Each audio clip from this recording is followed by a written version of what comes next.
Essa creepypasta foi tirada do site verdademundial.com.br. Eu aconselho vocês passarem lá. Tem bastante coisa legal sobre coisas de Illuminatis, Nova Ordem Mundial, ufologia e muitos mais.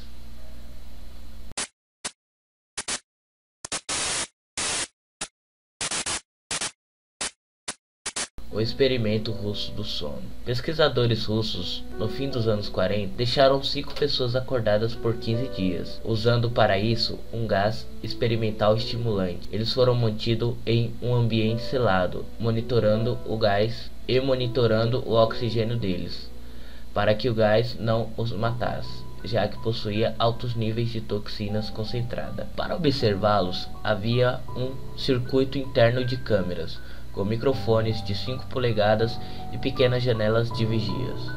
O compartimento estava cheio de livros e cobertores, mas sem colchões, água corrente e banheiros. Também havia ração desidratada para todos os 5, suficientes para um mês. As cobaias do teste eram prisioneiros políticos declarados inimigos do Estado durante a Segunda Guerra Mundial. Tudo estava bem nos primeiros 5 dias. As cobaias dificilmente reclamavam, já que haviam sido avisadas falsamente de que seriam libertadas se participassem do teste e não dormissem por 30 dias.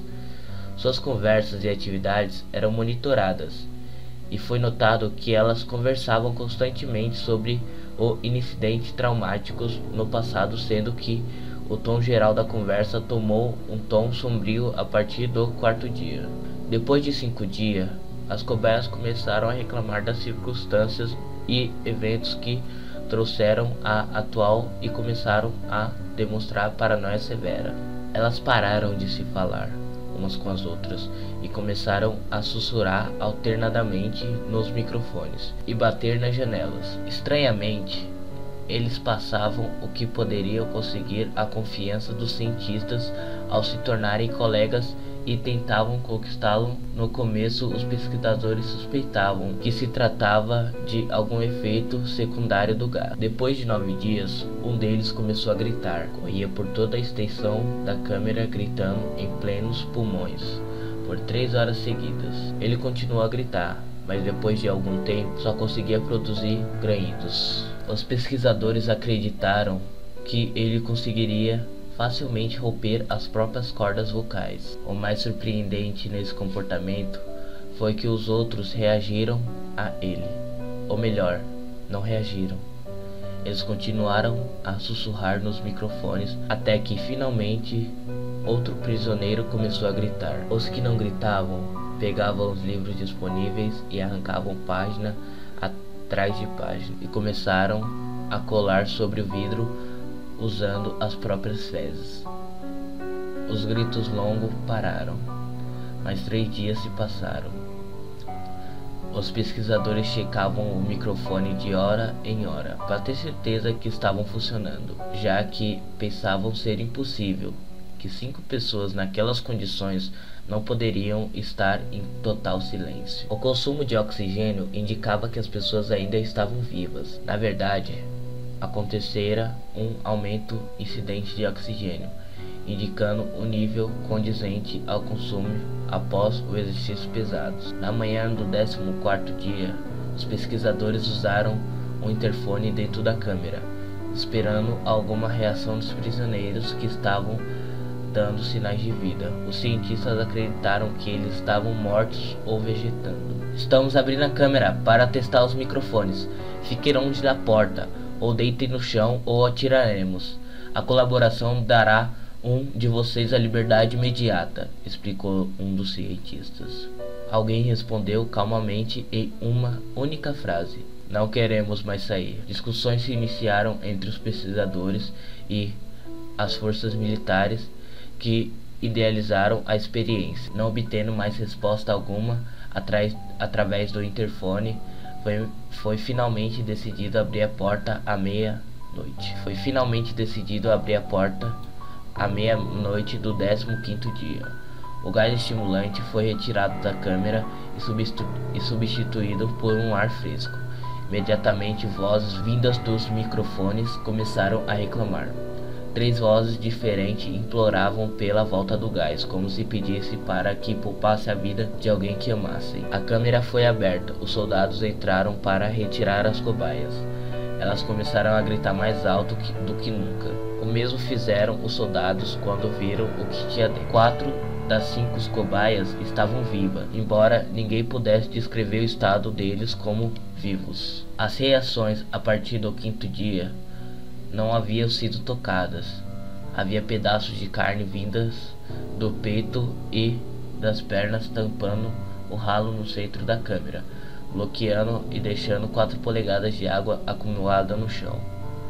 Nunca determinou-se se aquilo era água de verdade ou sangue. Os 4 sobreviventes do teste também tinham grandes proporções de músculo e pele extraídos de seu corpo. A destruição da carne e ossos expostos na ponta dos seus dedos indicavam que as feridas foram feitas à mão, e não por dentes como se pensavam inicialmente.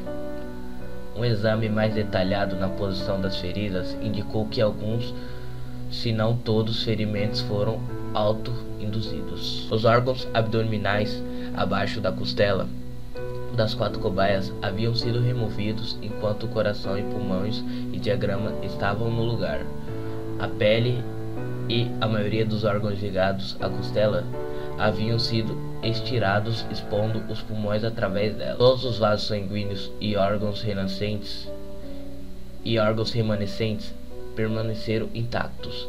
Eles só haviam sido retirados e colocados no chão, rodeando o corpo encerados, mais vivos das cobaias. Podia-se ver o trato digestivo dos 4 trabalhando, digerindo a comida. Logo ficou aparente que estava sendo digerido era a própria carne que eles haviam arrancado e comido durante os dias. A maioria dos soldados ali presentes das operações especiais russas, mas muitos se recusaram a voltar à câmera, remover as cobaias. Elas continuaram a gritar para serem deixados ali. Também pediam para que o gás voltasse. Para a surpresa de todos, as cobaias ainda lutaram durante o procedimento de serem removidos da câmera. Outro foi gravemente ferido ao ter seus testículos arrancados e uma artéria de sua perna atingida pelos dentes de uma das cobaias. Outros 5 soldados perderam suas vidas, se você contar que se suicidaram semanas após o incidente. Durante a luta, um dos 4 sobreviventes teve seu braço rompido e ele começou a perder muito sangue. Os pesquisadores médicos tentaram sedá-lo, mas foi possível. Eles haviam sido injetados com mais de uma vez a dose normal de morfina para humanos e ainda lutavam como animal, quebrando as costelas e braços de um médico. Houve um ponto em que seu corpo bateu forte por 2 minutos, após ele ter sangrado tanto ao ponto de não ter mais ar em seu sistema vascular do que sangue. Mesmo depois do coração ter parado, ele ainda continuava a gritar e lutar por 3 minutos, gritando a palavra mais sem parar até ficar fraco e finalmente calar-se. O terceiro sobrevivente estava muito contido e foi levado para um consultório. Os outros 2, com as cordas vocais intactas, continuaram a implorar pelo gás para serem mantidos acordados. O mais ferido dos 3 foi levado para uma única sala de cirurgia que havia durante o procedimento para preparar a cobaia para receber seus órgãos de volta. Foi descoberto que ela era totalmente imune ao sedativo que estavam dando a ele. O homem lutou furiosamente contra as amarras que prenderam a cama, que trouxeram o gás anestésico para sedá-lo e continuaram a rasgar mais de 4 polegadas de couro das amarras de um pulso, mesmo com um soldado de 90 quilos segurando o mesmo pulso. Levou mais do que o necessário de anestésico para sedá-lo na mesma hora em que suas pálpebras se fecharam. Seu coração parou. Na autópsia foi revelada que seu sangue possuía o triplo normal de oxigênio. Os músculos que estavam presos aos seus ossos estavam destruídos e ele havia fraturado 9 ossos na luta para não ser sedado, a maioria pela força de seus próprios músculos haviam exercido. O segundo sobrevivente era o primeiro que começara a gritar. Suas cordas vocais estavam destruídas e ele não era mais capaz de gritar, implorar para passar, e ele não era capaz de gritar, e implorar para não passar por cirurgia. A única forma de reação que ele exibia era sacudir sua cabeça violentamente, em desaprovação quando o gás anestésico foi trazido. Ele balançou sua cabeça positivamente quando alguém sugeriu relutariamente se os médicos aceitavam fazer uma cirurgia sem anestesia. O sobrevivente não reagiu durante as 6 horas de procedimento para repor seus órgãos e tentá-lo cobrir com o que restou da pele. O cirurgião de plantão repetia várias vezes que não era medicamente possível o paciente estar vivo. Uma enfermeira aterrorizada que assistiu à cirurgia contou que virar a boca do paciente vira um sorriso. A cirurgia constou que virar a boca do paciente virar um sorriso toda em vez que seus olhos se encontraram. Quando a cirurgia acabou, o paciente olhou para o cirurgião e começou a grunhir alto, tentando falar enquanto lutava, acreditando ser algo de extrema importância. O médico pegou a caneta e o papel para que o sobrevivente escrevesse sua mensagem. Continue cortando. Os outros 2 sobreviventes passaram pela mesma cirurgia de anestésico, mas ambos tiveram um paralisante injetado durante a operação, pois a cirurgia achou impossível continuar o procedimento, enquanto os pacientes riam histericamente.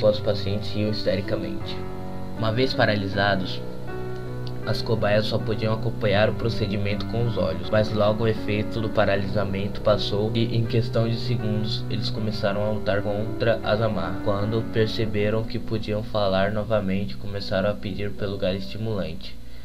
Os pesquisadores tentaram perguntar por que eles haviam se ferido, porque haviam arrancado suas próprias entranhas e por que queriam tanto gás.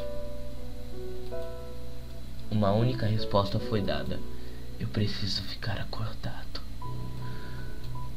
Todas as 3 cobaias sobreviventes foram colocadas de volta na câmara enquanto esperavam alguma resposta para ser feitas com elas. Os pesquisadores, encarando a ira dos benfeitores militares por terem falhado em seus objetivos, considerando eutanásia os pacientes, o comando do procedimento, ex-KGB viu algumas possibilidades e quis que as cobaias fossem colocadas novamente sob o gás estimulante. Os pesquisadores recusaram fortemente, mas não tiveram escolha. Em preparação para serem seladas novamente na câmara, as cobaias foram conectadas a um monitor EEG e tiveram suas extremidades acolchoadas em troca de confinamento.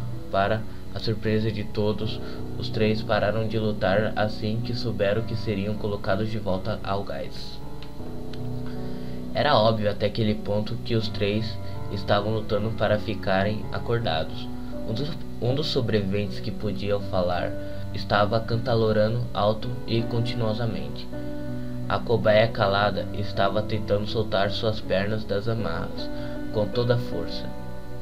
Primeiro à esquerda, depois à direita, depois à esquerda novamente, como se quisesse se focar em algo. A cobaia restante estava mantendo sua cabeça longe do travesseiro e piscando rapidamente, como fora o primeiro a ser conectado ao EEG.